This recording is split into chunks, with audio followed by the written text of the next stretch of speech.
السلام عليكم مشاهدينا الكرام، مساء الخير عليكم كاملين. اليوم غادي نحطوا المجهر على واحد القضيه اللي هزات الراي العام المغربي، قضيه فيها بزاف ديال علامات الاستفهام وفوارق كبيره بين الروايه الرسميه وصرخات ديال واحد العائله اللي مقهوره مكلومه في واحد الحاله صعيبه بزاف.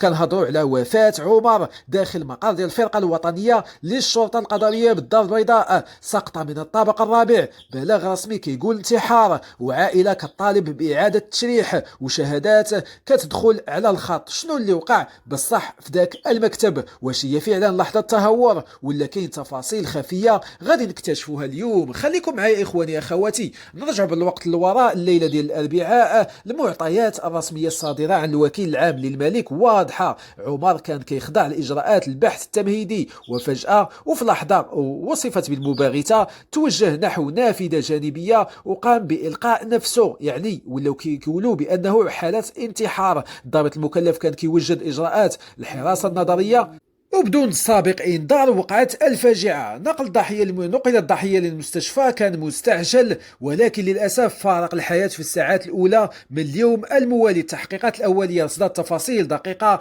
اقتلاع جزء من اطار ديال النافذه واصطدام الضحيه بسياج معدني. هذا الشيء كامل كيعزز الفرضيه ديال السقوط من واحد العلو كبير. اللجنه الثلاثيه من الاطباء المتخصصين في الطب الشرعي قدمت تقريرات الوفاه ناتجه على ردود قويه وكسور متعددة في الجمجمة والصدر والفخذ مع نزيف داخلي حاد. ولكن واش هذا الشيء كافي باش يتغلق الملف؟ عائلة عمر خرجت في أول خروج إعلامي وهي في حالة انهيار تام، كطالب بإعادة تشريح. العائلة ما مقتنعاش برواية الانتحار البسيطة وكتدعي وجود معطيات مازال ما بانش لها الآثر. هنا كيبدا الشك: واش التقرير الطبي هو الكلمة الأخيرة ولا كاين تفاصيل تقنية وفنية ممكن تبان في إعادة التشريح تغيير مسار التحقيق؟ الموضوع إخواني ما وقفش هنا، زاد تعقد الموقف بعد ما تم تداول أخبار عن إطلاق سراح مسؤول أمني كان موضوع متابعة في إطار نفس الملف.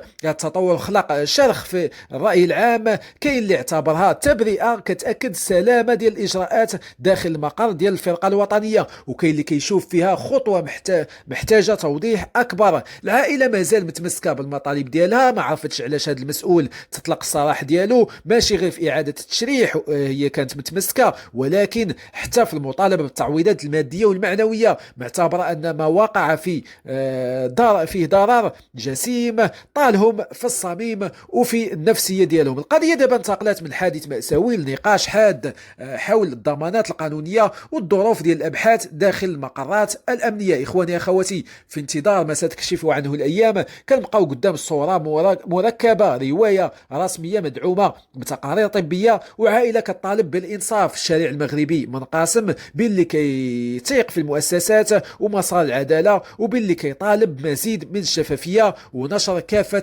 التفاصيل. واش الحقيقة الكاملة غادي تبان في الأخير ولا غادي نبقاو محبوسين بين الفرضيات؟ هذا الملف مازال مفتوح والتحقيقات مازال جارية، وأي مستجد ممكن يقلب الموازين. بقاو أوفياء البرنامج إخواني أخواتي، غادي نتابعوا أي تطور جديد في هذه القضية. شكرا على المتابعة وإلى اللقاء في حلقة جديدة، والسلام عليكم.